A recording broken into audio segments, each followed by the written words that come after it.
Welcome to another edition of the Sports War. And we are back. We got the full crew in the house. That is what it's all about. The Yankees, out of any team in the league, are the best equipped to handle a blow like this. I think there is a higher power at play here. He's due law of averages. That dude is the ultimate scrub. It's trash. Yeah. Every person you have in there is fucking trash. Next game, you're going to see a big performance. You can see it in the end of the game, and I'm just totally stoked and excited for this. And we are back. Welcome to another edition of the Sports Pour here on a Friday. And not only a football Friday, but a Friday after the Yankees clinch a trip to the American League Championship Series. A gritty, tough 3-1 victory last night in Kansas City. Garrett Cole answering the call. How you doing, Tony? I'm doing great, dude. It was a big win, obviously, for the Yankees yesterday, dude. Put away the Royals. Great job there. Garrett Cole did have a great start, obviously. And it turned out to be a great game, you know.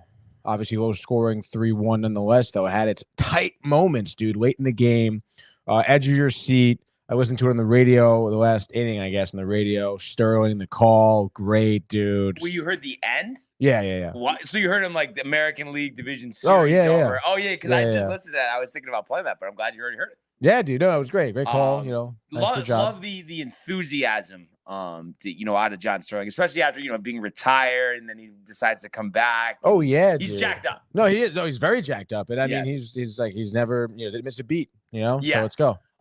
So much to get into, though, about last night. We'll talk about that in a sec, but I do see often the comments. So let's get to those. Yeah, you know the deal here. Matthew Gabriel, actually, first one. I wonder why here. He says, let's go. He says, come on, dude.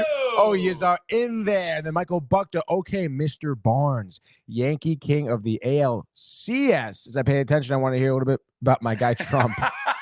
Michael, we talk about this all the time. This is a sports show, bud. Come on. And then he also says, by the way, basketball season starting 11 days. Yes, and we're going to definitely do previews for that as we move closer. And he says that, let's see where we go. Nice touch to California. He's going to go. Whatever. Just P says, yo, Yankees, dude. Let's effing go. Football Friday. Hashtag TCA. Hashtag DTV. Hashtag Sports Port. And Tommy Donovan says, fam. How about them Yankees? Let's fucking go, Tommy. Good times for our teams that we have in common here. The Rangers with that dominant victory 2 days ago. And the Yankees back in the American League Championship Series. Speaking of that, Matthew Ryan says Yankees in the ALCS. Very confident they will sweep. Should be interesting to see who they end up playing as well. Yeah, we'll have a game 5 tomorrow. And then he says, suck it, Tony. He's been, obviously on his business since the Mets are also the championship series. Then Barnes, you're the guy, says Michael Buckter. You're smart. Especially politics. Michael, I guess to summarize things, there's only one right answer. Let's just put it that way. I mean, thank you, I guess. But yeah, so there's so much to get to. But we got to start in the world of Major League Baseball.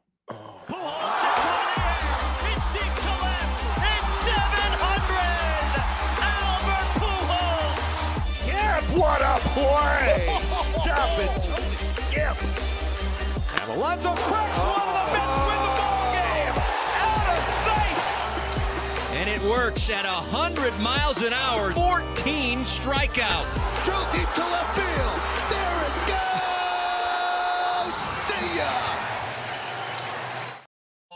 All right. So a 3-1 final, Kauffman Stadium. But before I get to that, Michael needs to say something. Just real quick, Josh asked me, I have to ask because we're all here together. Yep. Do we want to combine our efforts? It could be even Matt if he's down. Downtime TV, NBA Fantasy League with the TCA. Yeah, no, and I mean, I feel like the leagues are always like. I'm in charge. Yes, You got- but- The only thing is not to sound, because I know there's gonna be like some comment about this, but like, I mean, I think I definitely like. Obviously, everybody can do what they want, but I definitely want to go solo team. Okay. Yeah, Do you want to partner up? Yeah, let's do it. Partner up. Let's go, dude. Josh, we're in. Let's go, bitch. and that's not because I don't believe in the smarts. It's just because it's tough, like to manage things. You guys do a good job though with football. What's your record? I haven't even looked. Honestly, I have no idea. 4-1? 3-1. 3-1. No, wait, week 5? Yeah, Week, so yeah, you it was just beat- 3-1. No, it's week 6. So we're So 4-1. 4-1. That's a good Yeah. record. Yeah, I'm Yeah, only dude. 2-3. But feel good about my team though, honestly. Yeah. Oh, this week has been interesting, dude, because we'll talk about football, I'm sure. Yeah, because there's a lot going on, dude. So much going on, dude. Very tough. But yeah, so I was just gonna ask you, Tony, because obviously we didn't have you here yesterday, and I had said, going into this game, going into this start, for Garrett Cole, I couldn't have been more confident, especially after the clunker game 1, getting back to regular rest. I knew he would deliver. I knew there wouldn't be any different outcome. I knew he was going to go deep into this game. Were you thinking the same? Yeah, I was. I did think so, and yes, because he's due for one, and he has been that dialed in, especially with the way his year went and everything like that. But I just feel like Kansas City. I mean, their offense just never really got a chance to get going. I feel No. Bobby Witt never really got going. Perez, I had maybe 2 home runs in this series. One. Game 1. That was it. Yeah. So I mean, they just seemed like that they were getting blanked all the time, and then on top of that, I mean, I feel like the Yankees bullpen, I feel like with Garrett Cole having that confidence in the bullpen too. I mean, I feel like he just had less pressure. He was out there. He was just like, he knew whatever was going to happen, like the Yankees were going to win. So I just think because of that, he was just super, super dialed. Dude. Yeah. And they were talking about on the broadcast, and I don't know if you noticed this from seeing some of the game, but versus his first start, being very deliberate, taking his time. And I guess they were saying first start, he was like, get the ball, go, throw. Yeah. This was like, deep breath, like before he delivers the ball, which I think is important. I mean, you want to have all your ducks in a row before you deliver that pitch. Oh my gosh. Yeah, dude. That's great. Great adjustments by him, dude.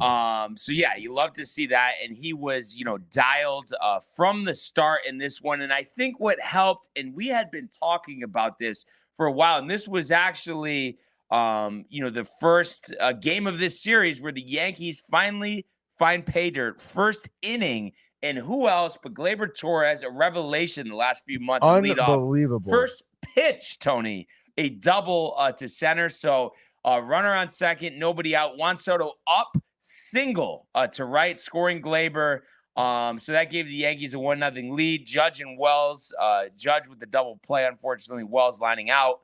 So 1-0 going to the bottom of the first. Cole, 1-2-3, strikes out Massey, gets a Witt fly out, and then Pasquantino strikes out Looking. So he was dialed from the start. Second inning, Stanton continuing his hot hitting, a double to right, but the Yankees unable to bring him in. So Chisholm striking out, Volpe lining out, and Verdugo grounding out. So, runner stranded there. But Cole, second inning, dialed once again. 1-2-3, a line out, a fly out, and a ground out. Onto the third, Yankees go down 1-2-3. Birdie with a line out, Torres falling out, and Soto striking out. So then you get to the third inning. Tommy Pham, it's unbelievable. I believe his average is maybe 400 or like 360 a career against Garrett Cole. Wow. Had 2 hits against him in this one, a single to center. But again, you talk about like getting anything done on offense. Isabel with a ground out, Garcia with a ground out, and then he strikes out Michael Massey. So getting out of that situation. Yankees go down 1-2-3 again. A Judge walk, but then Wells double play and a Stanton pop-up. And Wells, has really been struggling since getting that big hit in game 1. Bottom 4, Cole again, 1-2-3. So get, really off to that start that he was looking for. Fifth inning, Yankees tack on another run. You had Jazz grounding out to lead off the inning, but Anthony Volpe. So good to see Volpe get in the mix here with a single. Verdugo, though, a fielder's choice. They get the lead runner, so Verdugo on 2 outs, but then John Birdie extending the inning with a single. So getting the start at first base for the second time in this series. Gleyber Torres delivering again, Tony, a single to right with 2 outs. That was so clutch.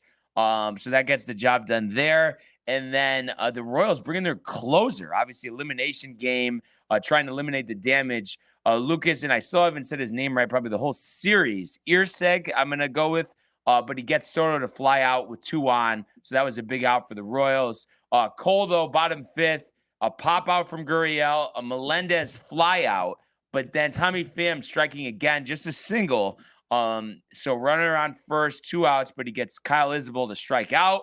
And then Irseg continuing in the 6th inning here. Aaron Judge finally coming through, a double in the gap to left.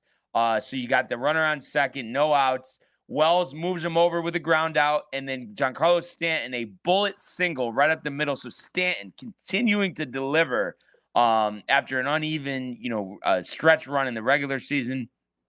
Jazz walked, but then Volpe get, very unlucky. Rips one, but right to first base, the double off Jazz to end the inning. Cole comes out for the 6th, gives up a single to Maikel Garcia. You get a Michael Mazzei double play, but then bench is clear, little chippy with the slide, with the tag. What'd you think about that? So, I thought it was a little ridiculous. I think it was frustration, like you're talking about the offense, getting something going. Yeah. Anybody could say whatever they want, and I don't know if you would agree with me, but there's no way that Anthony Volpe is making any type of dirty play. And he even said at the game, "Oh, it's all good, man. It's all good." And then he tried to keep going. Yeah, I don't know.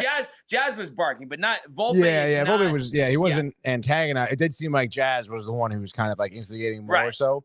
But I will say though, Volpe was kind of leading with his elbow a little bit. Seemed, but I think it was accidental. No, it was. It probably was. Yeah. Again, like he was just trying to secure the tag, young player. And then he tagged him again, but that was only just because he wanted to make sure that the tag counted. But I don't know. Volpe kept like patting him on the back though and shit. Well, because I think he's trying to say like I'm not trying to go. And then Glaber, I guess he knows Maikel Garcia or whatever, but he was trying to give him away. But Jazz kept coming over. Bench is clear. Yeah. So I think that kind of got Cole out of rhythm a little bit.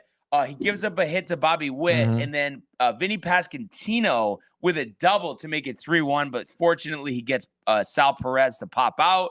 Yankees go down 1-2-3 in the 7th off of Zerpa.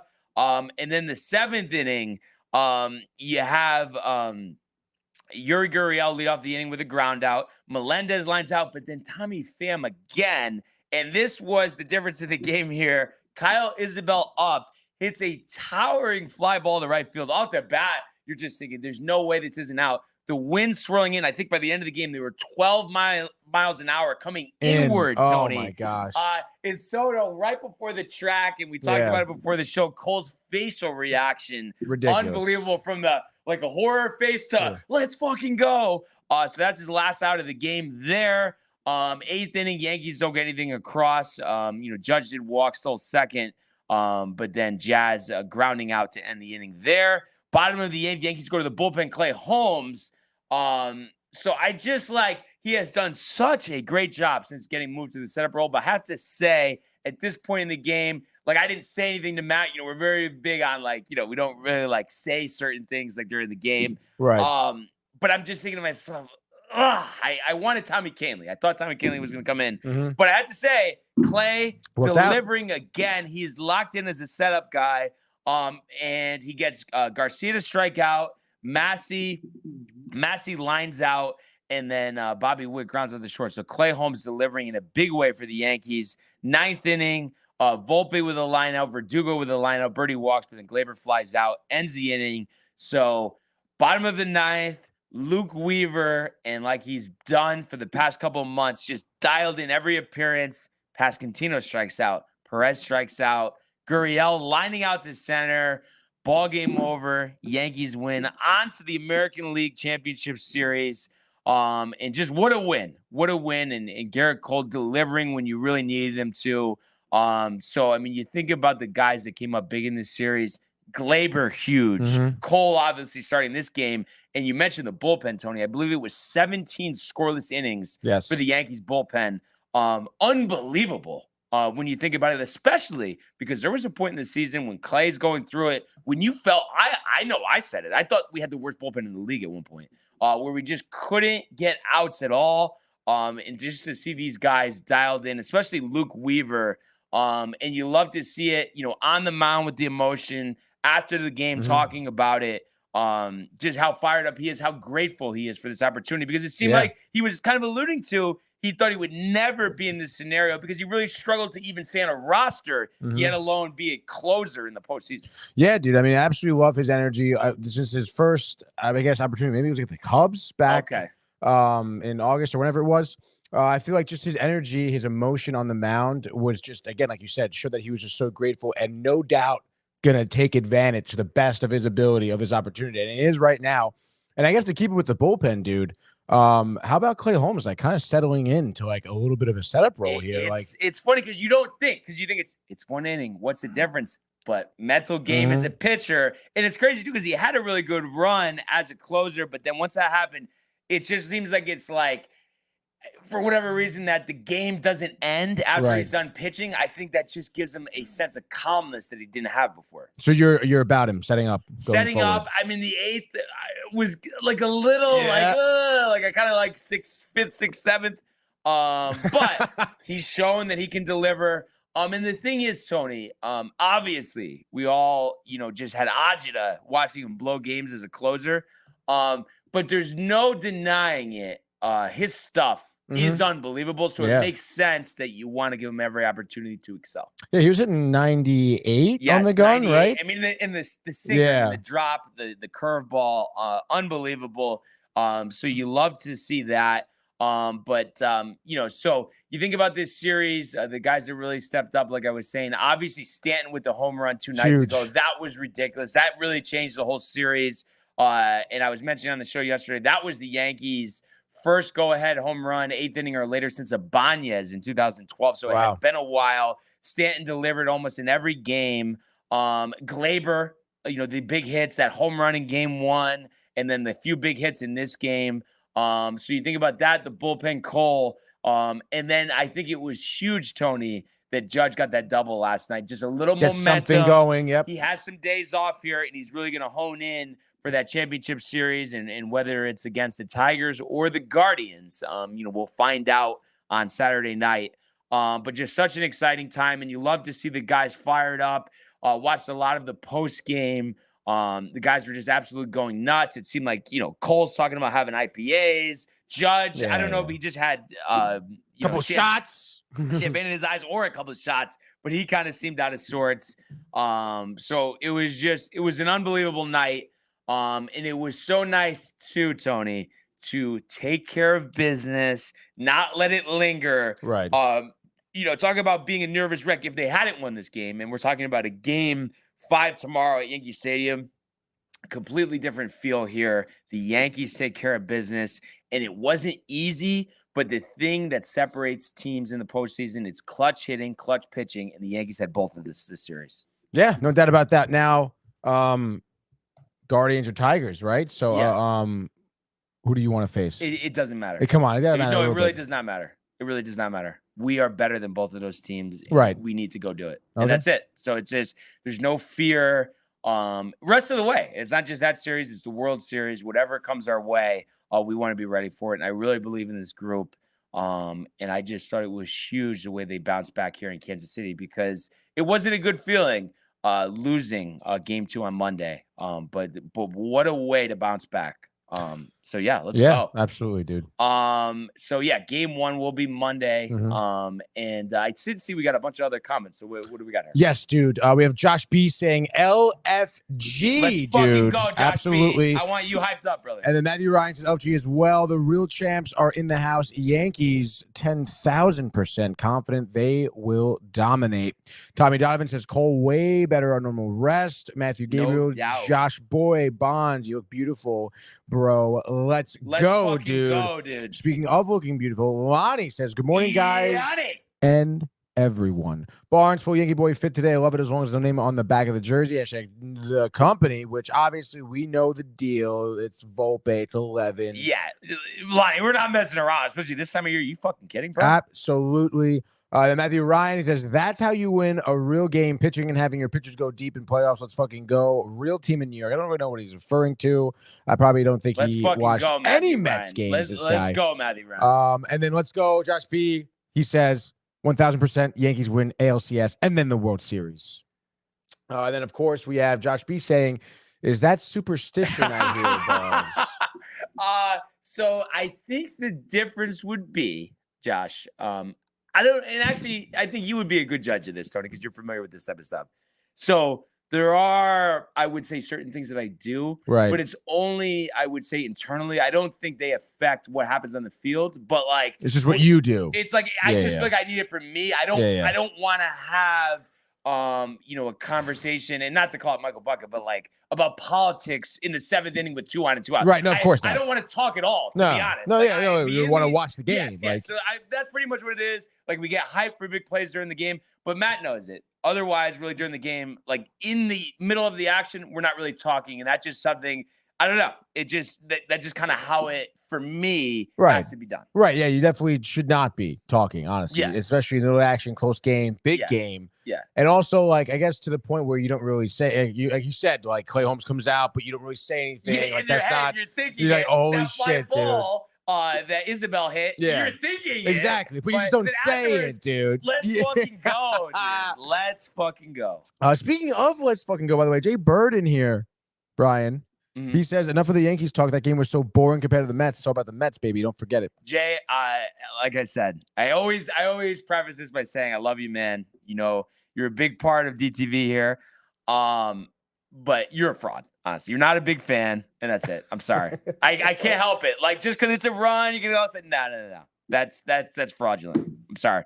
I'd welcome Jay to be a Mets fan. No, dude. no, he can be, Yeah, but yeah. don't. I feel like he's acting like he's been there the whole way. It's like, no. You got to earn your stripes. Wow, dude. Josh B says that Jay Bird, watch your mouth. And then Lonnie says, thank you, Barnes. Some don't understand to just be quiet during parts of the that game. is so funny, and I could tell you more about that answer. but, Yeah, it's one of those things. Like I know what he's talking about. I don't know if you have any idea what he's talking about. I think you've referred to it before, right? Okay. Yeah. I think so. Yeah. And then he also, I think, has a couple more here. Yes, he says Barnes letting off the scuds, and then Michael Bucktis says, Jay Bird, you're a wacko. Yeah, 100%. Yeah, because I'm not gonna lie, like similar to Jay, some of my friends, I don't need to name names, but are kind of going with that. Like they don't follow baseball, they don't watch baseball, and they're trying to like get hyped for the Mets. I'm sorry, like if you're like Tony, like obviously you've been a Mets fan your whole life, you're hyped up. I respect that, but don't pay attention all year and be like, yeah. No, dude, that's not how it works, dude. Like fuck you, anybody who does that for any team. I guess so. I feel like that, but I mean, I feel like with any playoff run though, that happens. I mean, there's always. But I'm just saying. No, yeah, then it is like. Know what you are. Yeah, you're yeah. not like a real, like actually fan. You're a bandwagon. That's fine, but call it what it is. No, yeah, of course. Michael Buckner calling it what it is. Weirdest Jay Bird I've ever met. And then Jay Bird says, Yankee product has been lackluster in comparison to the Mets product. Name one pop star on the Yankees. It's like, and says, oh my God. No, and he has been following not this as year. much. No, Yeah, of course but not. but I actually, if you had to guess, and I'm sure you're going to inflate these numbers a little bit, and it sounds like it's a little crazy. That's fine. But if you had to guess, Tony, percent of all innings played that Jason Libertelli watched this year, my guess before you say anything is going to be 35%. Yeah, I was going to guess in the 30s. So, I Yeah, mean, the 30s, I'm over yeah. here at 98%. So, come on, dude. What are we really talking about, Jay? If you want to do it, you have to put in the work. And it's like a little casual watching, not a real fan. I'm sorry, man. Like, there's always next season. I mean, I don't know, dude. I feel like he's rooted for. He's been following me a lot, talking about the Mets. Yeah, but see that, but just what you said, follow. What's follow? Bandwagon. Sorry. Gotta call it like it is. Like, people aren't getting away with things this time of year. No, yeah, but it's not like he's a bandwagon in the sense where they were doing good in August. Let me be a fan in August and September, and then now they're doing well. Like, oh wow, like. Yeah, but he's still, like I said, he didn't give a shit until until the hot streak started this year, his whole life. So don't, like I said, don't. Dude. I'm sorry. No, whatever you want to think, dude. Whatever you want to think. And speaking of what you want to think, Michael Buckton says that Jay Bird is weird looking too. And then he says no one likes you, Jay Bird. Yeah, And then he says I'm not agreeing you with that. probably like Kamala, Jay Bird. No. Brian agrees. No. Yeah, Brian agrees. Yeah. And then Jay Bird says Kamala for president. And then Michael Buckton says people like you ruin this country. No. Anyway, I think it's a good time to move on. But again, Tony, it's about everybody. It's not about Jay, and maybe versus some of the random people he's watched more than them. But come on, like just a general thing. I mean, hasn't that always annoyed you though when people start talking to you, and especially because they'll say something that doesn't make sense, acting like they know what they're talking about. I can't stand that. It does happen a lot. ABC after game one, I was telling him, oh yeah, he's a Mets fan, of course. And again, he doesn't need to be a Mets fan. Anybody would do this. But he goes to me, and I was like, yeah, I was at the game. It was great. He's like, yeah, but Cole, huh? He's really not good in the playoffs. And I was like, actually, he's been really good in the postseason. And he goes, yeah, but not for the Yankees. I was like, no, actually, he has been. So it's like, that's the type of stuff. Tony, why if you don't know, yeah, like, exactly. why? You don't have to talk about it. Nobody's making you talk about it, but don't come with misinformation and then expect to get a positive response. Yeah, of course not, dude. But come on, I know that gets you fired up a little bit when people like if somebody said to you, yeah, Lindor really has been a disappointment with the Mets, you'd be pissed. Yeah, if somebody said that to you. No, literally, yeah. So there we go. Like that's what we're talking about, Tony. So I mean, I guess we didn't get to talk to you about this. But speaking of Lindor, the Grand Slam, the clinch 2 days ago. I mean, obviously you're fired up. Yeah, dude. I mean, that was a wild game. We had the game on during Gaming Corner, which was so wild. But that game was sick, dude. I mean, obviously the Lindor Grand Slam. I mean, what a moment for him. And to take it with such stride. I mean, he really didn't show much emotion after he hit that home run. And wasn't it 100 mile an hour fastball? Yeah, dude. Yeah, like he was sitting on it, but Estevez, who's like. Obviously really good. Been great, sure. dude. Yeah. I mean, the Phillies have been great. I think people are kind of forgetting. Sucked. That's what killed him. And honestly, dude, Harper didn't really do. He had I think one home run that series. Yeah. In the second game or the third game, whatever it was. Yeah, exactly. So it's like, dude, like I don't know. I feel like the Phillies obviously didn't really show up for that series, but at the same time, I mean. The Mets on the other end did. I mean, their bullpen looked great. Like Stanek looked great. Diaz was good. Yeah. Matone even in big spots. Yeah. And then of course, I mean, the starters absolutely killed it. Manaea, Sevy, Quintana, like all these guys did a great job. McGill, obviously has been solid. Peterson coming out of the bullpen a few times as well, has been dialed in, even though again, kind of a different role. And then of course our offense. I mean, Alonso is humming. Like obviously Lindor in that big spot just ate that shit up, dude. I really can't believe. Like he hit that grand slam. It was so crazy. But yeah, I mean, you got to be excited. I feel like again, people like kind of forget too. I mean, Philly's second best record in the league. Right. I mean, everyone. You listen to most, sports radio, sports TV. Most people had them going to the World Series. Right. Especially with the way they've been playing the past 2 or 3 years. They've been sniffing it. They've been at the World Series. They've been in the championship series. And they have superstars. I mean, their lineup is ridiculous.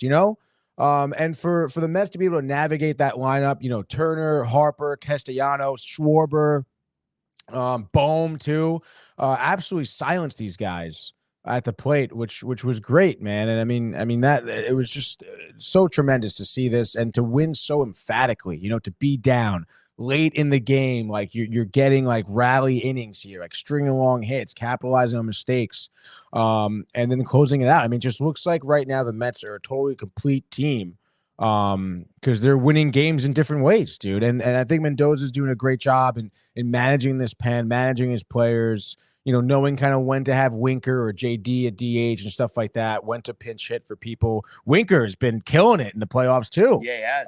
For the Mets, which is absolutely great. So I mean, obviously we're not sure who we're playing yet on Sunday, but it's the same question for you, Eddie. Oh my gosh, dude. I think I would say the Dodgers, to be honest. You would rather play I'd rather play the Dodgers. Because their starting pitchers have been dog shit. That's true. I mean, Walker Buehler, you never know what you're going to get with him, it seems. So I don't know. It's tough. And Tatis has been so hot right now, that's the only dude. thing, too. And then Machado, I know. obviously. Like, what the but hell, then dude? Ohtani, it's like, I don't think you could. I was thinking about this. I don't think you could really win either way. Either way, both lineups are very uncomfortable very difficult for the pitching staff. Yeah, exactly, dude. Because both lineups have that opportunity to get hot for sure.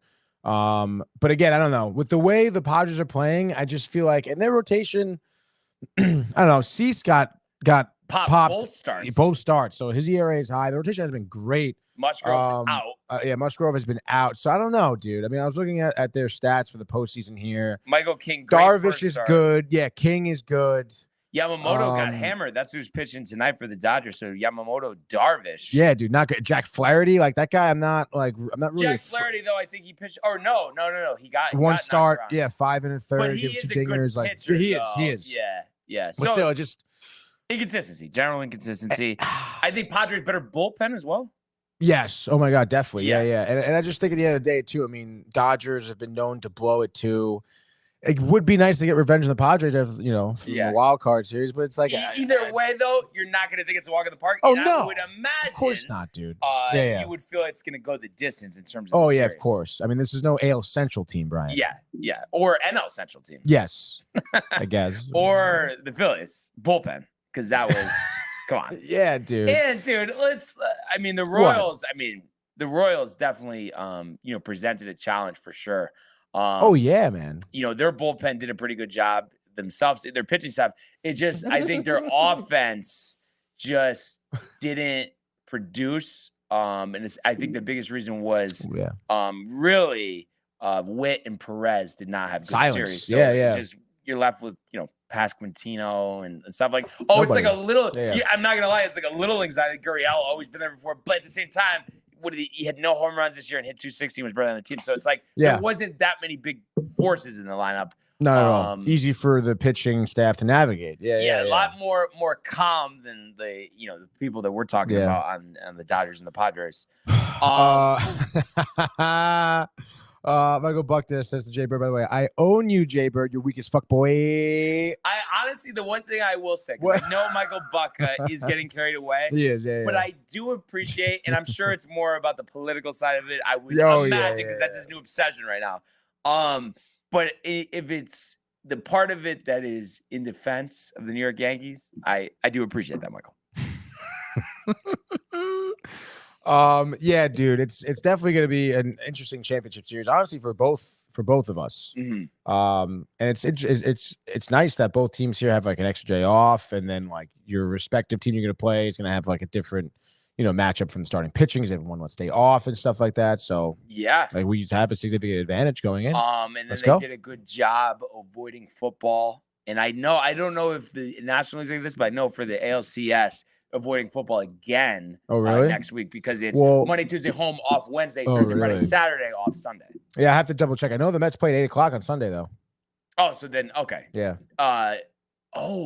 Oh shit! I forgot. I'm thinking that both series start at the same time, but I forgot that it is on staggered. Sunday. So Yeah. it was, and that's interesting too that Fox did that, because Fox has football, but I guess it's later, but so not it's after football. Yeah, it's after their football. But I'm sure if Rob Manfred could have it his way, there would never be any playoff games on Sunday. Oh yeah. It wouldn't matter for us, but No. I'm saying versus like. I mean, I'm watching that fucking game. Dude. Oh. Like, are you fucking kidding me? Like, I mean, and I'll be home too with my parents. We're all gonna watch it together. It's great. No, dude, aren't you gonna watch Arrested Development like Alan? No, dude. That was one. You know how I am. That's wild. That was one that I couldn't take. That was like you try to turn off the Ranger game at the watch party, dude. That's what that is. Did we get anything else here that we could air? Jay Bird, dude. Not Jay Bird. Josh B. JB over here. Mets best current postseason pitching against one of the two best hitting teams in the NL. Going to be a fun watch. Yes, if you're an outsider looking in, but like a baseball fan, then yeah, this is going to be a great matchup. But obviously, as a Mets fan, like you're definitely nervous, dude. Yeah, it's a step up in competition. And then more travel too. It's just like, West oh Coast my travel. God, dude, long flights, dude. The you're time starting change there. Exactly, dude. This isn't, we're not going to Citizens Bank. Kind of thought it was interesting, and again, I guess it's just the staggered games, because in local time, it's 1:00 for game one. No, for game two for the the NLCS. I don't know if you saw that. 4:08 is the start time on Monday. Really? Yes. So I'm saying that 1:00 local on a Monday.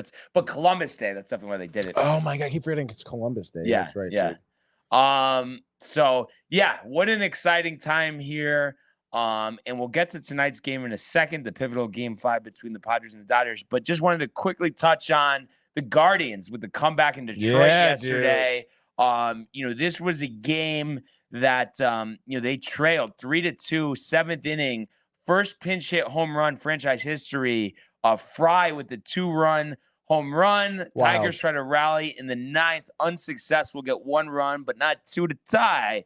So we have game 5 tomorrow night in Cleveland.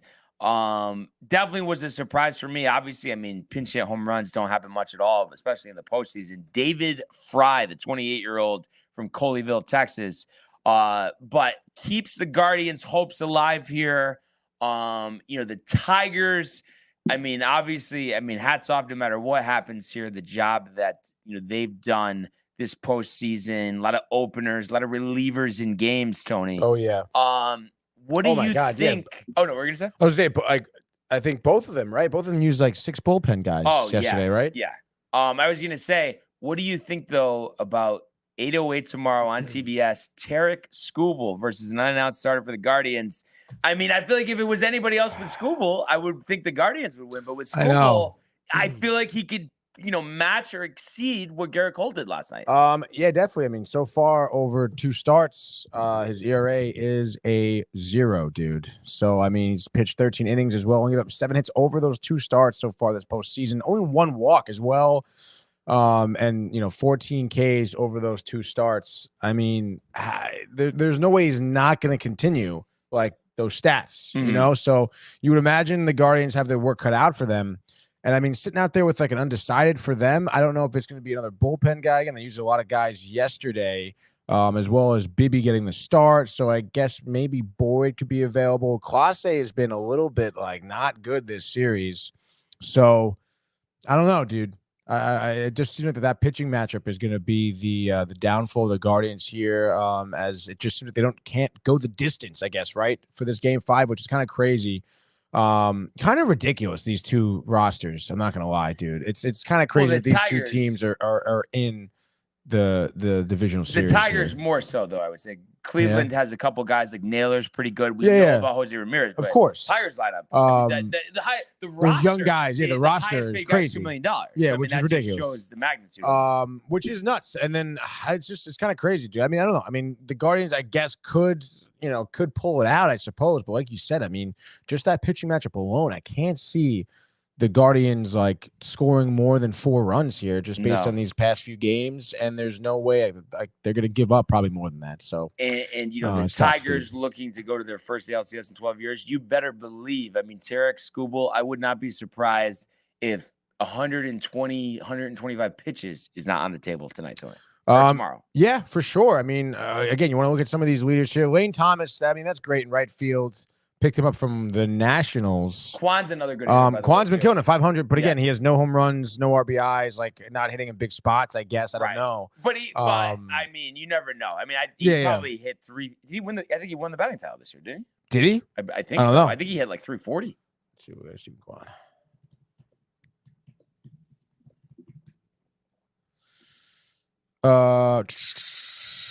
Won 2024 batting title. Wow, good for him, dude. 360. Well, on base percentage. Yeah, on base 415. Yeah, pretty solid. But still, again, I mean, like, yes, he's on base. I guess Thomas and David Fry have been bringing him in. But I mean, you need some bigger. So you need. Yeah, where's Josh Naylor at? He's batting 250, which is fine. But I mean, again, like we need him to score, dude. We need some home runs. We need some good offense. Only 3 home runs as a team through the postseason. I mean, that's not good, dude. Yeah. No, you're right. You need those big plays. Yeah, absolutely. And one thing I was gonna ask about before we do it, we'll incorporate both games into our baseball frenzy. But just real quick, I had this thought about the ALCS for the Yankees. So rest wise, Cole will pitch game 2. Every other pitcher is either full rest or extra rest for game 1.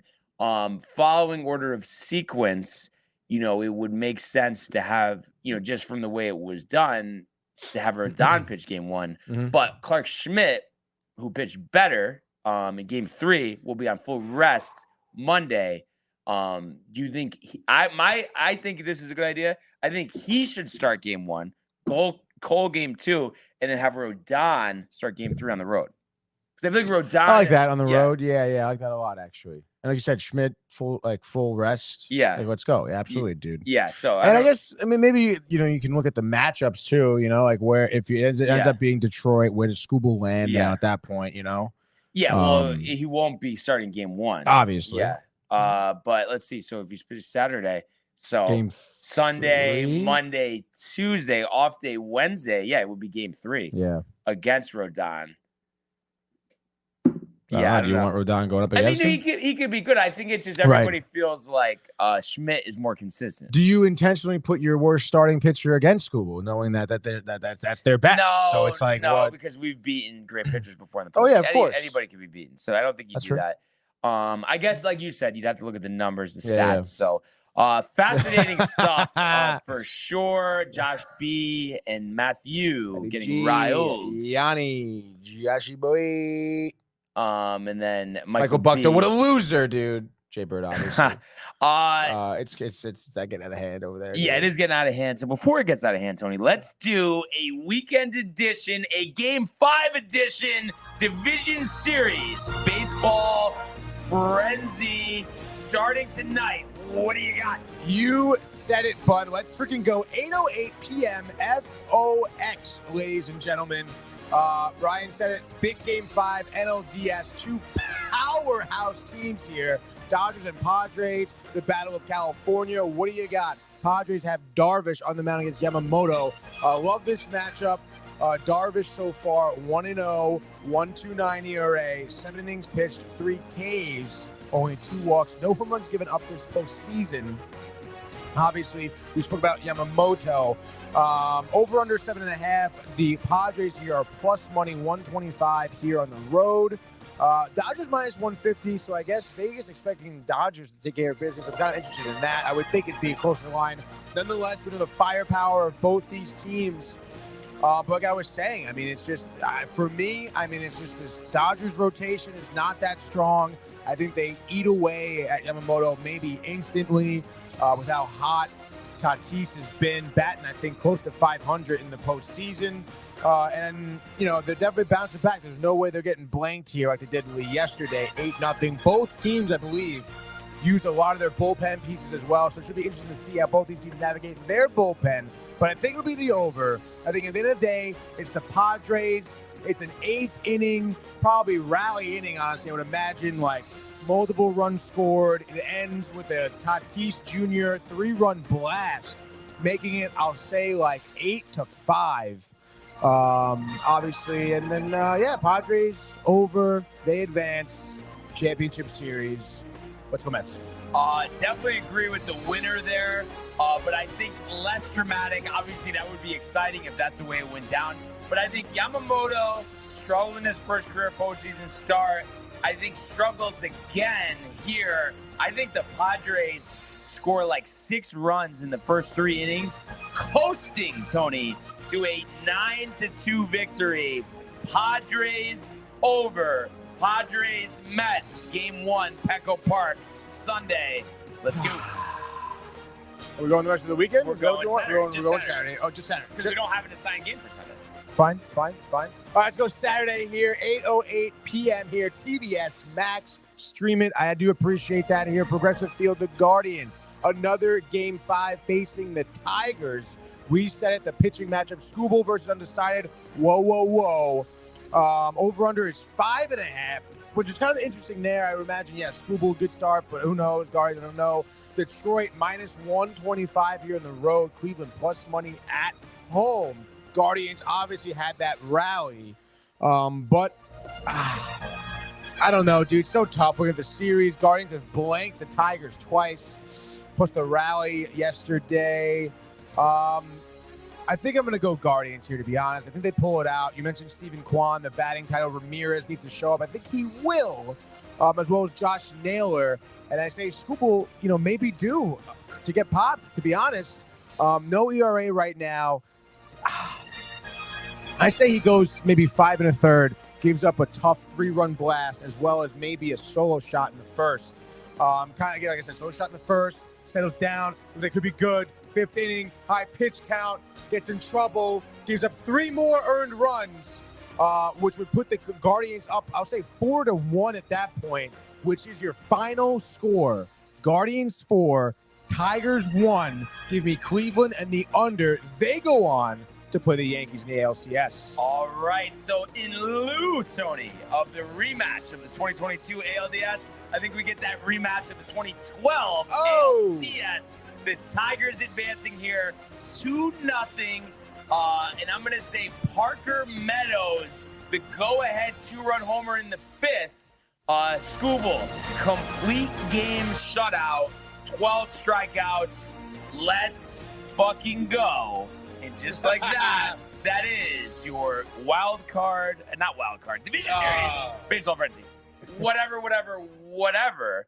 And I do have to say, I think all of us Yankee fans, too, need to rejoice right now because not only was last night the clinching win, Yankees moving on to the LCS, but it was the end of us ever this season having to listen to Robert Costas ever again. And we had the whole short a couple of years ago about how that should be his last assignment, this, that. What do you know? He's back. I know he will do pre and post, but let him do pre and post because everybody knows you're a real fan of a team. You don't listen to the pre and post of the national broadcast. You go to your home network. So was enjoying watching the Yes Network pre and post. But it is embarrassing. I was asking Matt about this too, Tony. Do you think TBS probably wants to get rid of Costas and it's like a contract thing? Or do you think it's like they actually think, well, we're not really known for baseball as much as the other networks. So we feel having a classic name like Costas is the way to go, but they have to hear the noise. Yeah, no, I think after this year, maybe they will, but I do think it is like Costas is a huge name. He knows the sport, obviously. He's been around forever. He knows a lot of people. I think it's one of those scenarios. I don't know. I don't really see him honestly going anywhere, to be honest. You think he's going to continue? I mean, he's got to be 70 years old at this point or around there. You got to be. I would think so. Probably older, 60, or even older. I mean, he looks old. But it really is ridiculous. And again, you would think from an outside perspective, if you're not watching all the 72, if you're not watching all the games like Jay, where you would say, oh, they're just complaining about Costas because he's talking a lot about the Royals, this, that. No, it's not that. He did it again last night, Tony. Every couple innings, just repeats the same facts over and over and over again. And it's the stuff that he says. It's like, no shit, dude. And I have to say, I mean, even I like him anyway, because I think, versus the other two in that crew over there, I think he does a lot better job. I really do feel bad for Ron Darling because I just think, how could that be enjoyable for him? There's no way that he enjoys being on that broadcast with him. Yeah, no way. And I'm actually looking at some criticisms here from Chris Russo. It says that he watched a George Brett documentary last night and then a baseball game broke out. He says Bob had a tough night. He blew the call and left. The home run that he thought Judge hit, obviously the bottom of the 8th on the single, and he thought it was a single and it was an out. He says he loves telling stories. We learned a lot about baseball, ballpark construction with the foul territory. He says he's getting pounded on social media. He doesn't read much of it, but he's aware of what's been said, and he feels bad for Bob because he's a legend. He's an all-timer. It probably bothers him, which is interesting because I saw another article here on the Post that says Michael Kay is defending Bob Costas. He says he's never seen such a hatred towards a guy. I'm not being hyperbolic here, but you guys both correct me if I'm wrong. Bob Costas is one of the great sports announcers that ever lived. Now, if you listen to Bob Costas call a baseball game, because he used to be the backup to Vince Scully, then took #1 job, whatever you listen to him to call those games, then he called them the same way that he calls them now, kind of teaching you as he goes along. And he thinks that it's because more of an industry change. Like to see these young people on social media eviscerating a broadcast god. I think he's just defending him because he's been a guest on his show. Yeah, no, I mean, absolutely, dude. Michael Kay, I mean, I don't know. I mean, maybe. Again, I mean, Michael Kay is also someone who's been in the business forever, so I would imagine having a long-standing, relationship with Bob. So, but I mean, at the end of the day, yes, if he called his games back then, maybe it's good. But like you said, if he's saying the same things over and over again, and it is like just call the game, just focus on what's happening in the field. Like, you got to change. You get to figure it out, because no one else really calls a game like that. Like, no one does that. Disgusting. Like, it really is disgusting. Like, what a bad job it is, honestly. Oh, And so I'm pumped. Next series will be called, because, Yankees on TBS, Mets will be on Fox. Brian Anderson, I believe AJ Przinsky. So that's a lot better pairing. I really do like Brian Anderson. I don't know if you are familiar with him, but not really. he's been the lead guy for TBS for a while, and he does a lot of NBA. And he's the Brewers, I think, play-by-play man. Really? Well, Yeah. Then I'm sure I've heard him. Not the baseball player. Announcer, yeah. Announcer guy. Oh, interesting. He does a lot of NCAA tournament games. Oh, okay. So that's probably why. I feel like, play this out. I want you to be like, oh yeah, I know who that is. Play what? Just any video. Any of him. video of him? Yeah. Before I let you go with your New York day there, Brian, I'm Brian. to lend.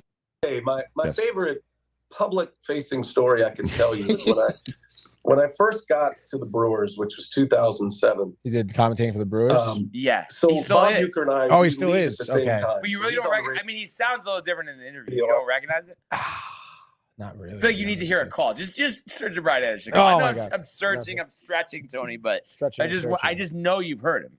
All right, Anderson. Best calls. Here we go. Bang. Holiday is one strike away. The 0-2. A bouncer. Ruiz. In time! Roy Halladay has thrown a no-hitter. It's a good call. But you still don't. No, I do. Okay, Yeah. It's like I know you know this. That wasn't I mean, I've watched that play like a million times. Here in the 8th inning. And he sends it high and deep. Way back right center field. We are tied. Cody Bellinger strikes again. Yeah. No, he does a good job. Yeah, I could probably listen to those types of baseball calls all day. Yeah. No, nothing like postseason baseball. So little hiatus for us for a few days, but I think it's good to kind of reset, relax. I mean, me, Matt, and John were cracking up last night about it's so nice to relax over the weekend. I know you have the game Sunday night, but still, I'm pumped for that. With the fam, I'm home. Like that's most sick, of the dude. weekend anyway. You could still relax. Yes. A few days of. That's what you need because Got some Rangers on Saturday. Like, we can focus on that. Home Like, opener. let's fucking go, dude. But I know it's the same thing for you, right? Like, it's like every little thing when you're watching the game. Yeah, like dude. nuts, though. Nuts. Like, you Literally, can't even dude. think about anything. You feel uncomfortable. No, yeah. Like, Diaz, leadoff walk. What? leadoff, how much is a ball? A Yeah, ball to oh, start the yeah, at-bat. yeah. Oh, my God. Oh, fuck. But anyway, let's fucking go. I can't say that enough. So excited and can't wait to talk more about this on Monday. But let's go now to the world of the National Football League. He wants Jefferson, climbs the ladder. Oh my goodness! Justin Jefferson, the catch of his life.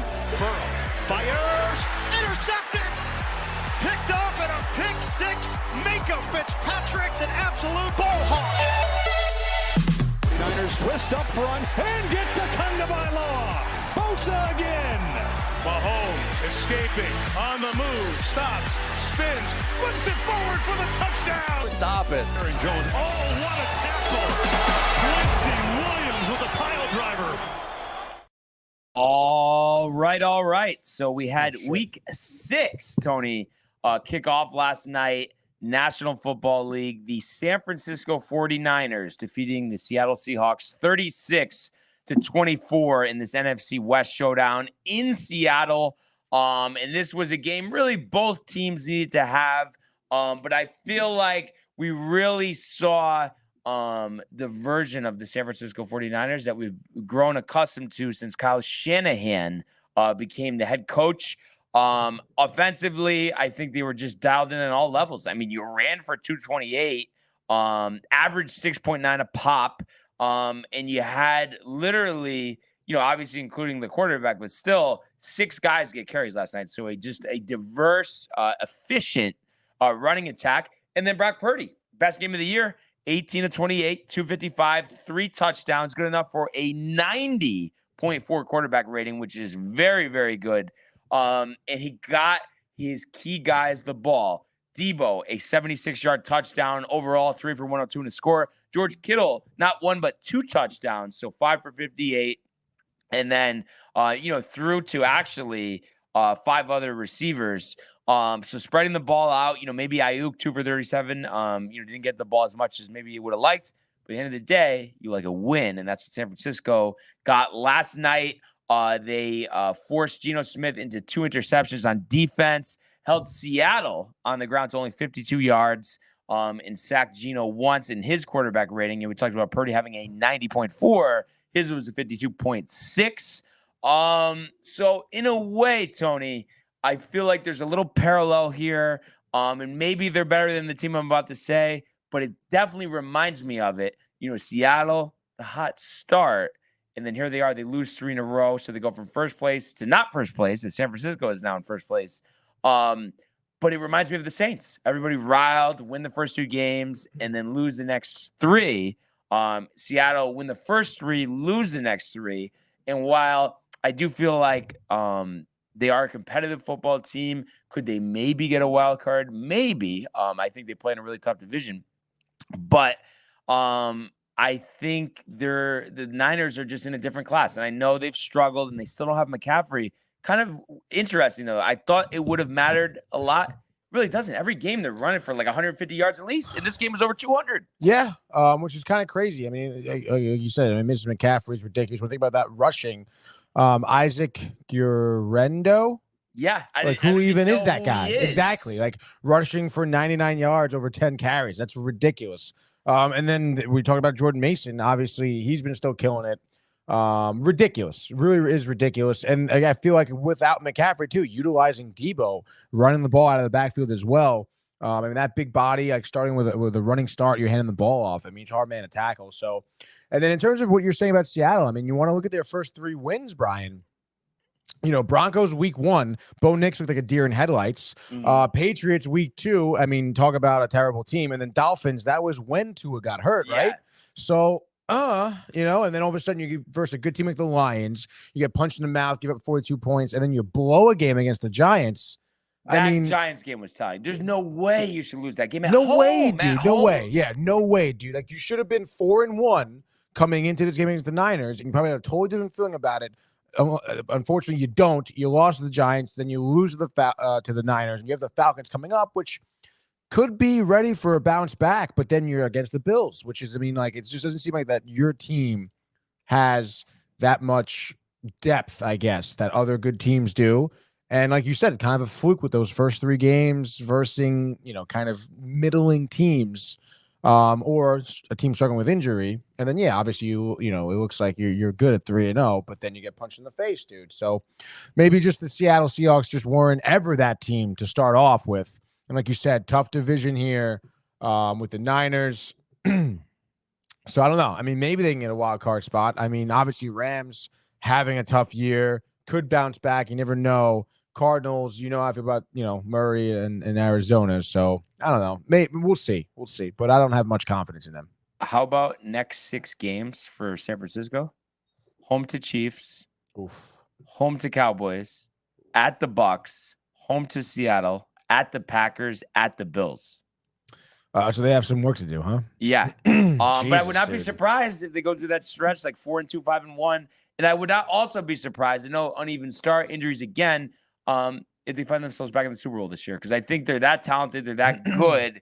It's just about putting all the pieces together and you're right. Being efficient like you've been the last couple of years. So it'll be interesting. And I think that's gonna be a great game. Super Bowl rematch next week. So looking forward to seeing that one for sure. Any luck with the picks, Tony? I'm working on it still right now. But I know last week we were 2-1. They went 1-1. Right. And did we not have 2 games up on them? Yeah, I believe so. After that or before? After that. I think it was after that. Yeah. After that, we had 2 games up. And there's 15 total picks up to this point. 15 total picks per. And we have 2 games up. Yeah. On them. I got to figure out our. Do you have all the picks? Because it's in the texts. What is? Their picks every week. Their picks every week? Yeah. So. I'm looking at last week. They had Texans, or 2 weeks ago, I'm on now. Texans -6 and stuff like that. And then Josh B had a graphic, though. He did have a graphic, yeah. Okay, let me go back to that graphic. Let's see here. So they're week 3. All right, Was is the what I graphic? have. Yeah. Week 3 overall record. They're 2-4. We were 3-3 Okay. at week 3. So just 2 weeks is then. So that week should be a 4, piece of week cake. 5. Okay, cool. Yeah. So actually, this is week 4 right here. Yep. So if I just find out this record, will be fucking golden. Oh, because last week. You got it, or do you want me to read it off to you? No, I mean, let's see. Actually, yeah. Actually, I have it right in front of me here. Okay. Let's see. They were Texans -6, right? So let's see where the Texans were at. Texans -6. That's good for them. Oh wait, no, they were given 6 points. They were only won by 4, so that's actually a no from them. And then Vikings plus the 3, which is also no. Yeah, I mean, I know they chunked it. I think that week. Maybe 1 and 2.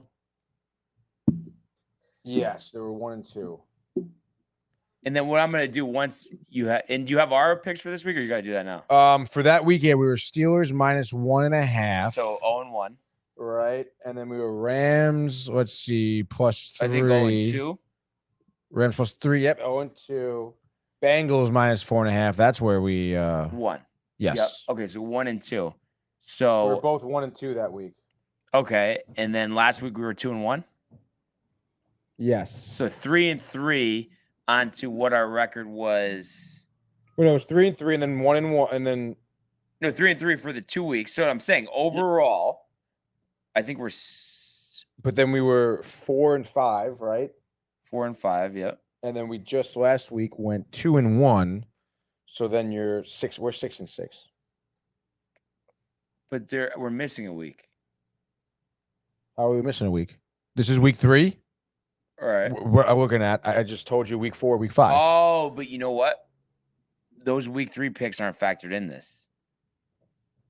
Those were before the games. You were sure about played. that? Yes. So we need to do that. So week 3 is I not can actually. factored in. I'm gonna read this off for you. Okay. So this week we had Jaden Daniels or Lamar Jackson benefit.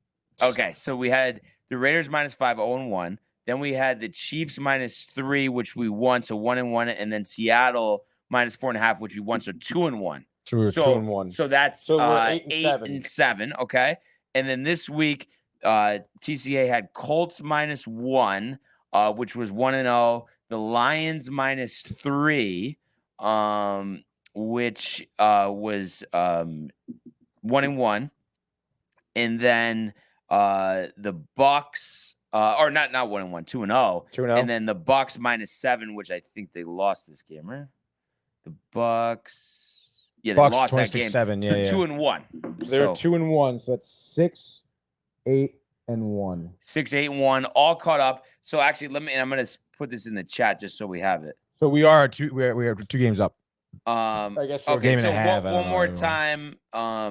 We are 8 and 7. 8 and 7, and then they are 6, 8 and 1. That's correct. So this way, this is in here. There's no confusion. Yes. Also, I guess Josh said he's doing a breast cancer walk from a dark school. Tommy is calling the picks. So before he calls in the picks, we have to make our own picks. Oh yeah, that's probably why Tommy just tried calling in. I couldn't games. obviously take it though. Yeah. But let's call him back after we make ours, just so he's trying ready. to call again. I mean, he could stay on the line, but we gotta make our picks. I don't know if he wants to hold on though. All right, yeah. Hold on, stand by. Let me answer it. Hold on, stand by.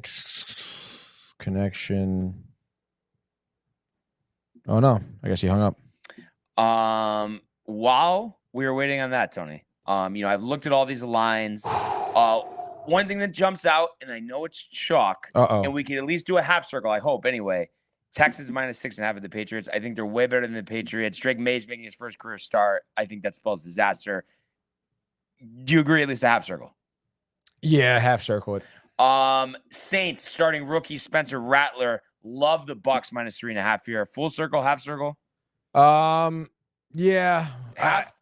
Bucks -3.5. Yeah. I would say full circle, right? Full circle. Okay, so that'll be our first pick? Yeah, Bucks -3.5. Bucks -3.5. This is kind of half circle-ish. I don't know if it's worth it, but I kind of was thinking Commanders +7, but I don't know.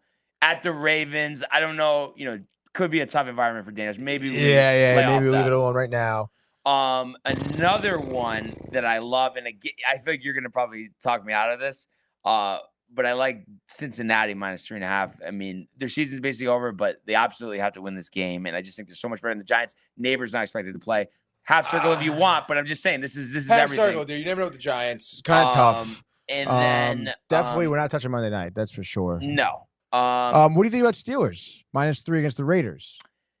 Yeah, Aiden O'Connell starting, but I guess we could do that with the Giants and just call it a day. Like with the Bengals, I mean. Oh yeah. Unless there's something else. Unless there's something else. I mean. But I'll go with that. So put that down. Mark that down in the notepad. Steelers -3. Yeah. So other than that, really, our options are. I mean, we could go Falcons -6, against the Panthers. I mean, the Panthers have looked like shit after that really good first game with Andy Dalton. So it's like, are they due? Flacco against the Titans. I'm kind of tempted about that. Mason Rudolph may get the start, Tony. Those lines fucking suck, though. -2.5. Like +2.5. I mean, I've seen games with 2. I kind of like Packers -5. I would think they win by a score. They should. You don't like it? We could do it. So you're saying Packers? Steelers. I mean, we could just do Jags +1. And No. No, you wouldn't take Jags? No. Let's do Packers. You sure? Yep, done. Packers right, -5. Packers -5. So it's Packers -5. It's the Bucks -3.5. And then it is the Steelers -3. But one thing I'm thinking about, and I don't know if this is going to be one of those what, you want to take a pivotal dog? moments. Take a dog? No, what do you want? No. But should we be doing the Texans instead? Oh yeah, we didn't think about Texans here. Yeah, Are the Texans -6.5? I mean, Diggs, Stroud, Texans. I'm telling you, Dell. it's gonna be a look back moment. But I think we do the Texans instead of the Steelers. You're right. I mean, how is it not like 28-7? Right? Yeah. No, do it. Done. Instead of the Packers. Yep. No. Instead of the Steelers. Oh, instead of the Steelers. Yes. Okay, So I like that. Bucks. Packers, and Texans. So Tommy, it is time, and I'm going to text in the group just so they have it. Let me call Tommy.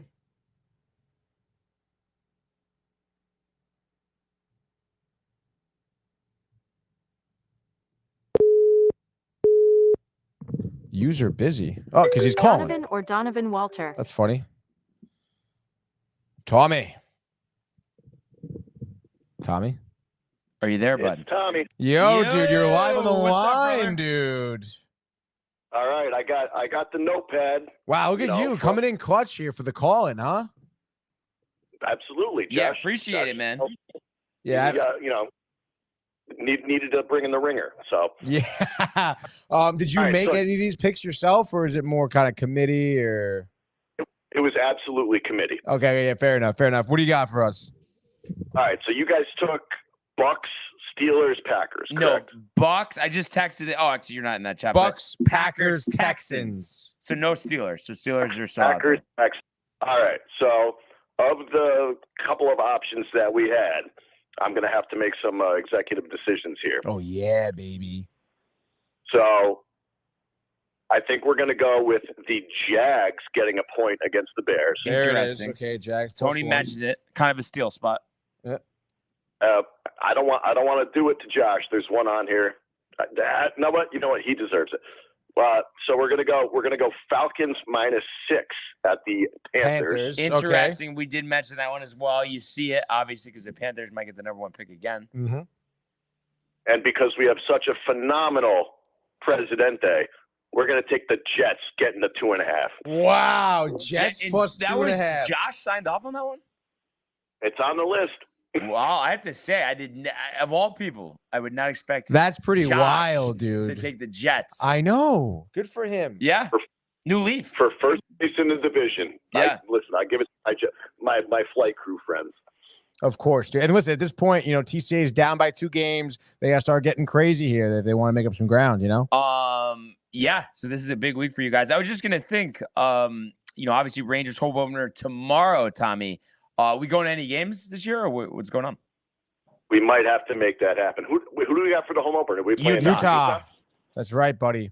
Did you see that block shot with the goalie out of the net last night against the Islanders? No.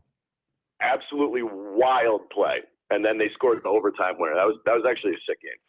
Wow. I heard Rick and Dave talking about it this morning, dude. That's crazy. Good for Utah. They're 2-0 in the new sweaters. So I'm sure the Garden will be rocking. Great way to start the season the other night. Onward and upward. Let's go. It's always Let's good go. talking to you, boys. Yeah, you Yes, too. likewise, Thanks for dude. calling in the picks, Tommy, and hope you have a great weekend, and we'll talk to you soon, bud. Likewise, brothers. Take care. All right. Tommy. Nice. To the point, baby. To the Business. point. And Business. I have to say, I feel like this show is just so action-packed. They finished their practice work. We've ESPN, done dude. all of this, and we still haven't even done, Tony, the Week 6 NFL Frenzy, the National Football League. Right, you are, Brian. So let's get into the nitty-gritty here. You said it, Week 6, baby. And would you look at this, Brian? We have yet again another London game here. So at 9:30 a.m. on NFL Network, you can watch the Jags playing the Bears, baby. Which is pretty interesting here. Chicago, it's a TCA game here, -1. They believe the Jags are going to take a total of 44.5. Of course, the Jags coming off their first victory last week of the year, 37-34, against the Colts. And the Bears taking care of business. Williams looking like he's coming into his own. How do you feel about this quarterback matchup? Yeah, I mean, it's one of those things. I think Williams is playing better. I like what I've seen out of the Chicago defense. And I know Jacksonville, kudos to them, finally getting on the board last week. But I still think you can't ignore what we've seen through the first 5 weeks of the season. And what I've seen is that you can't count on Jacksonville. So I think we've seen this before. It could have been Doug Marrone. I don't think it was Urban Meyer. But I know at least once the Jags have fired their coach post-London game. I think this happens again here. I think the Bears defense stifles Trevor Lawrence. 3 interceptions. Caleb with a couple touchdowns. And I think the Bears handily beating the Jacksonville Jaguars. I'm going to say by the mark, Tony, of 24-10. Peterson fired after the game. Wow. Bears in the under. Love that call. Bears moving to 4-2. Jags stifled at 1-5. Let's get down to normal time, 1 p.m. FOX. We're going to Lambeau, baby. The Packers taking on the Cards. Interesting game here. Green Bay -5. Over-under is 47.5. Both these teams obviously looking to improve upon their record within their divisions here. Packers come up a nice win against the Rams.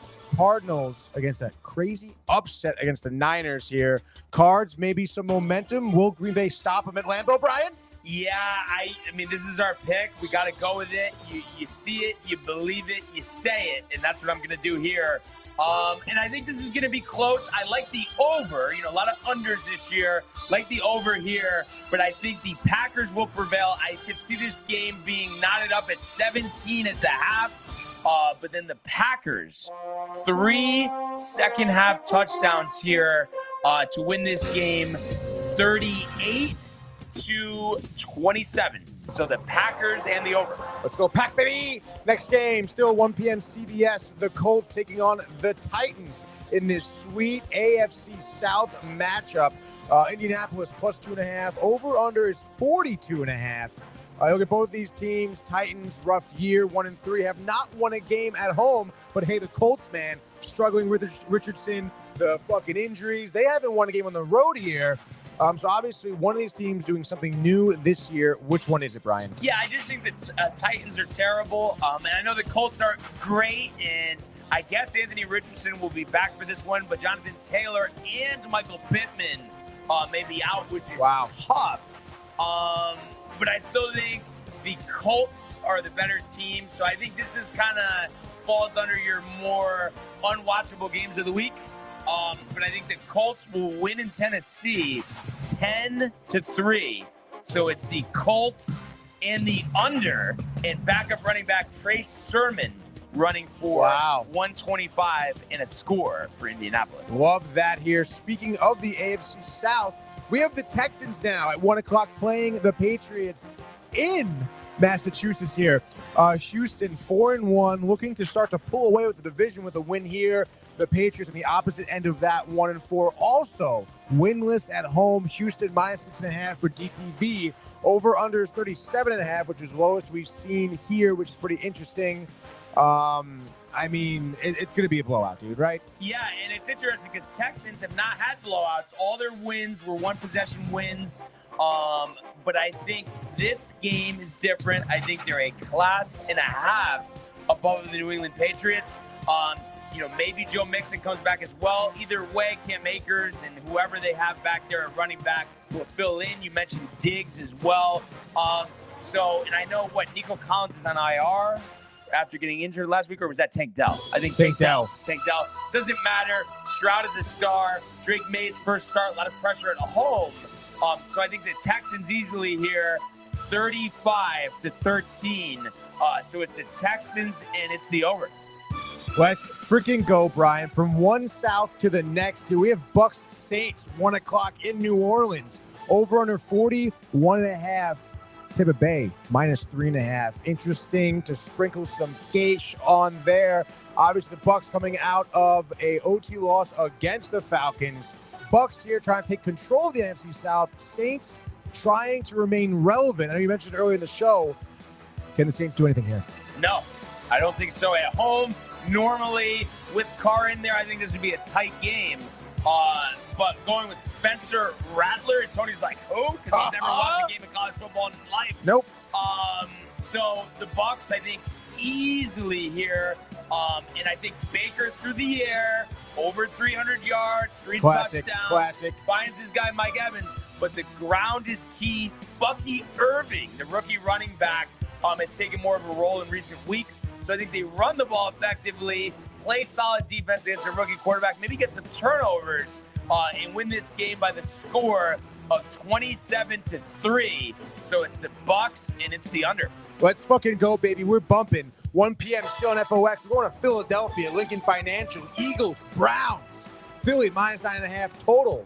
42.5. God damn, that's a big spread. We know the Browns suck, dude. Got handled by Washington. Eagles, I know, have been having their ups and downs, locker room woes. What does Hurts look like? But coming off a bye, could be a good spot here against the Browns to kind of step up a little bit and show the league what you're made of, Brian. Yeah, I think this is the Eagles' best game of this season. No coincidence. Should be. I don't know if it's 100% confirmed. Lane Johnson back. A.J. Brown back. Devonta Smith back. That's a lot of weapons. That's key parts of your team coming back. Oh, yeah. The Browns are in shambles. Is Stefanski going to get fired this year? Is Watson going to have to retire? I mean, it just really things are not looking good for the Cleveland Browns. So I think the Eagles will win this game. I'm going to say by the score of 28-10. So it's the Eagles and it's the under. It gives Saquon $130 and a score on the ground. Absolutely love that call there. Speaking of the Commanders beating up on the Browns, the Commies are in Baltimore this weekend. At 1 p.m., you can see them playing the Ravens. They're +7 here. The spread is 51.5. I'm actually loving this matchup. The Ravens coming off of that OT win against the Bengals in a nail-biter. What do you see here, dude? Young quarterback here, potential franchise against veteran quarterback. Let's go, baby. Yeah, so this is the biggest test yet of the Commanders season on the road in Baltimore. And while it would be a great story, Jaden Daniels as a rookie, M&T Bank Stadium leading the Commanders to victory, I don't think it happens. I think rookie quarterbacks at the Ravens definitely are going to struggle if you look at the history of that. So just with that in mind, I also think the Commanders defense, I know Dan Quinn changing the identity over there, but I don't think they're ready to deal with the physicality of this Baltimore Ravens team. So I think the Ravens will run for 200 and keep Daniels and company at bay, Tony. So I think this is a 35-20 victory for the Ravens. So it is the Ravens and it is the over. Love it, dude. Let's go next game here. Chargers, Broncos. First game in the 4:05 time slot. It's going to be a battle of the AFC West here. Two teams pretty close to record. Chargers 2-2. Broncos here 3-2. Obviously winning 3 in a row. We know about one of those games. Nice dub against the Jets. Chargers working on back-to-back losses. I know Broncos are hot right now, but Bo Nix still has 4 picks. Does struggle a little bit through the air. Gotta like that, quarterback matchup, huh? Herbert, what do you got, Brian? Yeah, I mean, Herbert banged up, but I just think, end of the day, better coach, better quarterback.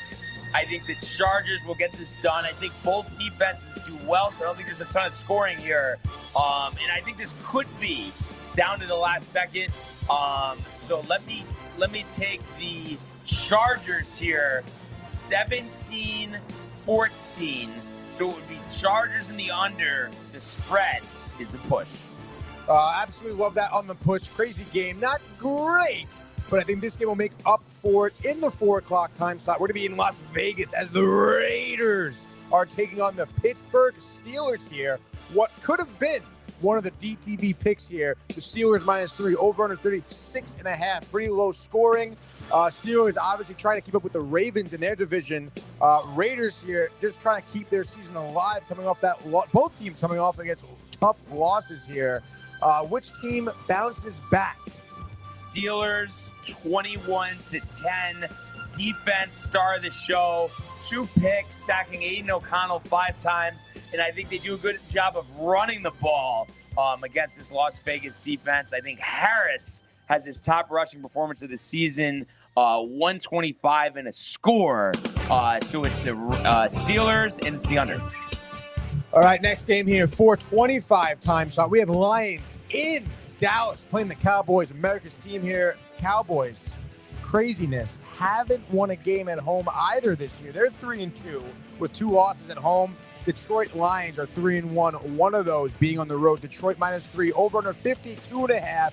We're expecting a lot of scoring here between these both explosive offenses, I guess you could say. Detroit obviously trying to stay relevant, maybe even play for a wild card spot with the Vikings ahead of them. Dallas trying to take control of their division. Both teams back-to-back wins. One of these win streaks are ending this afternoon on Sunday. What do you got, dude? There's nothing that I think in my mind anyway that points to Dallas winning other than, they're not going to lose their first 3 games at home. So just for that, I'm going to take the Lions here. I think the Lions a better team. I think they'll run the ball down their throat. Dan Campbell so jacked up. We hope on Monday night Jeff Ulbrich emulates that. So I think this is a game that the Lions, it's probably close, but the Lions just wear out this Cowboy defense on the ground, rushing for over 200 yards. I'm going to say the Lions 28-24, late Dak pick to seal the victory for Detroit. Classic late Dak pick. And just on the under, by the way, by a half point. Ooh, speaking of the under here, let's fucking go. 4:25 p.m. Atlanta in Carolina. Falcons, Panthers. Divisional matchup here. Over under 47.5. Atlanta is given 6 on the spread. Let's freaking go, dude. You know about the Panthers, their woes, the one win coming against Kev Dew's Raiders this season. They're also winless at home. Falcons also have 1 win on the road. They're 3-2. They're trying to keep up in their division. Panthers, I don't even know what is happening there. But tell me how many points the Falcons are going to win by, Brian. Panthers to the upset. Kev Dew tight. Eddie Pinero from 56, Tony, for the win. 24-21 Panthers. Chuba Hubbard might make a Pro Bowl this year, rushing for 200 yards and 2 touchdowns. Oh, boy. Let's go, TCA. Last game, best game, prime time, 8:20 p.m. on Sunday, NBC Peacock. You can watch the Giants at MetLife Stadium in East Rutherford, New Jersey, take on the Cincinnati Bengals here. Very interesting matchup. You could see the Giants stealing one. You could use the Bengals maybe bouncing back. I don't know. Bengals obviously disappointing start to the year to say nonetheless. They're 1-4. Giants 2-3. Yet again, another team, Brian, who is winless at home. Very interesting. We have so many of those. But we do know they're coming off that win against Seattle. That burned us.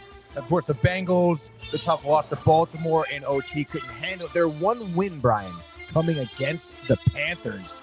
What does that say about the Bengals organization? Tell me, Brian. Panthers, Giants a little better, but not that great. Also, I'm going to say something that might be, a little, might be questioned, I guess you could say, because the Bengals start 0-3. We know the percentage of making the playoffs after that is under 5%. But I think they defy the odds. They win this game, and maybe they go on a stretch coming up where they win 6 out of 8, and they will make the playoffs as a wild card. But they win this game. Joe Burrow, the look in his eye, Malik Neighbors not expected to play. I think they completely demolish the New York Giants here. I know they're riding high. A road win in Seattle. You come back the next week, you lose at home. We see it all the time. Bengals here. I'm going to say 38-10. So the Bengals, the over. And just like that is your Week 6 NFL frenzy. Wow, dude, that's fucking sick, dude. What a frenzy. Just saw that stat. Joe Burrow, 12 touchdowns. That's first in the league. Yeah. No, I'm telling you. Only 2 picks, too. You would think, like a quarterback like that, you have more than 1 win, dude. Better times lie ahead, my friend. Kind of crazy, dude. I'm telling you. I know it. I can feel it. So, yeah, should be a great weekend of football. The baseball, so pumped about that. Lonnie's saying, screw off Barnes. Let's go Giants. Listen, Lonnie, let me tell you, completely different mindset with Neighbors, but the fact that it looks like he's out, I know they just won without him last week, but I just think Joe Burrow, man, I mean, come on. Like, you're telling me he's not jacked up, Tony? Oh my God, of course he is. I mean, look at his stat line is pretty crazy. Like, he's been doing well. Yeah. Obviously, big moments, maybe not. The rest of the team, we know about Chase and the contracts, and I guess maybe just a little bit of a non-chemistry thing going on there, but they're due for a bounce back, like you said. I mean, they could make the playoffs, dude. They could do it. Yeah. So it'll be interesting to see what happens there. So I wanted to do more hockey, but we're kind of up against it here, Tony. So just kind of wanted to brush over. We haven't really got to talk about Rangers 6-0 opening night victory in Pittsburgh. Home opener tomorrow against Utah, who's 2-0. Igor, first goalie, shut out in the opener since the 50s. Mm-hmm. I mean, pretty nice way to start. Oh my God, yeah, of course. And I mean, you want to look at that game. Igor obviously 31-31, perfect on the docket here for your box score. That's a perfect way for him to start his year. Obviously, very interesting. Leading up to this first game, neglecting to sign the new contract, which would make him the highest paid goaltender ever, Brian. Really betting on himself, I guess, to try and get the most money, it's interesting. I mean, I don't know. I probably would have taken that contract, regardless. How are you not happy with that? I forgot who it was, but somebody was telling me they don't think he's going to get more even if he has a great year, or what do you, I mean? Again, I know they were talking about something because of the new, the NHLPA to negotiate something. Yes. And that's where, again, those contract negotiations, the percentages, the numbers, revenue, whatever, cap space, that stuff gets a little bit beyond me. So hey, if that's what he wants to do to try and get more money, that's fine, I suppose. But hey, I mean, listen, if that puts more pressure on him and he, because of that pressure, plays better, I mean, why would I not be for that? And clearly, I mean, he's dialed in game 1. You couldn't do a better start to that. On the other end, offensively, Lafreniere's goal was sick. I forget who. I think Tommy was talking about that yesterday on the show. Amazing. You got Vinny T in there. Who's the guy who scored Kreider had 2 goals. Carrick, is it? Sam Carrick, yeah. Veteran guy, probably 32 years old. First year on the Rangers? First year in the Rangers from Pittsburgh, maybe last year. Let's double check real quick. I know center. I think they put him on the 3rd line or 4th line, which I don't love it. Edmonton, 32 years old. Gotcha. Was on Anaheim, Edmonton last year. So that's probably where we got that from. So, I guess, listen, another center in the 3rd line, whatever. I'm cool with that.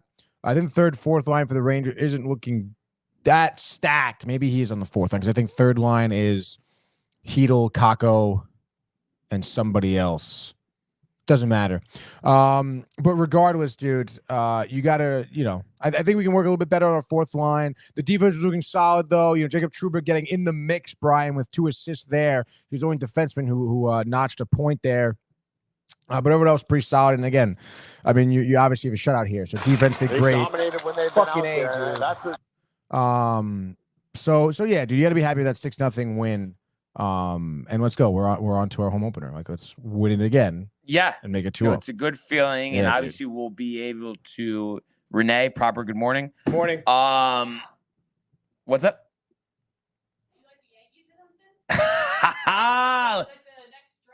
Let's go Yankees, Renee. Oh yeah, what I was gonna say is like as after baseball ends, I think we'll really be able to hone into the Rangers, get a game on the calendar, Tony. Overdue for that. Oh yeah, dude. That's for sure. But until then, like it's like baseball, dude. You gotta dude, I mean, like, not for nothing, like Yankees Mets World Series. I mean, we gotta go, right? Like, we gotta figure out a way to go. Oh, yeah, dude. Like, I don't know if I have to sell a kidney or something, but like, we gotta figure out a way to go. Like, it's not. Yeah, that's not negotiable. You're telling me. I am telling you. Like, I'm still trying to get into a championship series game, which we'll see. Yeah, I feel like you got to look harder. Look all the apps. Like, there's no way it's 300. Yeah. Like, you definitely could get Ticketmaster, standing room seat. Like, if only I knew somebody, 190. Worked in the minor league organization or something, dude. Dude, you don't know anybody from Syracuse, dude. But yeah, so let's go Rangers. So that's right. And wait, I forgot. I completely blanked what you said you were doing Saturday. Rugby game, Sacred Heart, okay. alumni match. So puck drop, though, you might be kind of like hitting the hay type of thing, or no, not hitting the hay. Well, I figure a long day. Doesn't it start early? What time is the game? It was at 4, so it's not 4 o'clock. Okay, so you're probably prime time. Puck drop. Go to Colony for pizza. No, that's Rangers. great. I thought the game was like at 9, and I was like, dude, you're gonna be passed out. I can go the distance, Brian. Couple more here on the way out. Josh B saying Barnes, you're in for your own b-ball team. Let's go. Yanni saying Burrow is having a crazy year. The defense has been shit. Very true. Lou Amarillo, you'd think he'd have something dialed up for the Giants. You would think. Michael Bucka says, what's up? Too obsessed, likes with politics. Michael, I keep trying to tell you, bud, you gotta let it go. It's not good for you. And there's no benefit to it. Nothing like sports. And I know Tony agrees. Yeah, no, that's totally correct. Especially like now, dude. Like, this is like the apex of sports right now. Like, are you kidding me? I can't even tell you, besides when Michael Butka has commented about it. I can't remember the last time, like, anytime recently that I've even had one thought about politics. Like, are you fucking, like, almost embarrassing to even bring this shit up. They should remove the election, honestly, like, to a different part of the year. Yeah. Like, who's focused on the election when it's October baseball, dude? Yeah. Yeah, exactly. Ridiculous. It's bad, Michael. I'm telling you. You say I'm the man. That's what you told me earlier this show. So I would think you would, want to listen. Jay Bird, preach, Bards. Let it go, dude. Let it go. So I think that's a good way to fucking change this profile. I did see that too. To end it, is there any binge tonight or no? Binge tonight. We're talking Penguin. Agatha all along, some updates, some new trailers out there. Obviously, it's Friday, so we have some releases as well. We're talking about good stuff here. Manny not in studio, Tony in studio. Michael or no? Michael will be in the vicinity. For Michael sure, in the vicinity. But wow, what a great week of shows. And once again, let's go Yanks. Can't wait for Monday. But we really appreciate everybody who tuned in and continues to comment, like, and subscribe.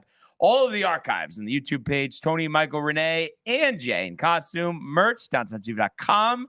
Want everybody to enjoy the day, enjoy the games, enjoy Binge Buddies, and we will see you on Monday. Goodbye, Rangers. Hey guys, Tony here from Downtime TV checking in. I want to thank all our fans out there who's been liking, subscribing, sharing our content. You guys are the best. You guys are our bloodline. You make us love what we do. Thanks again.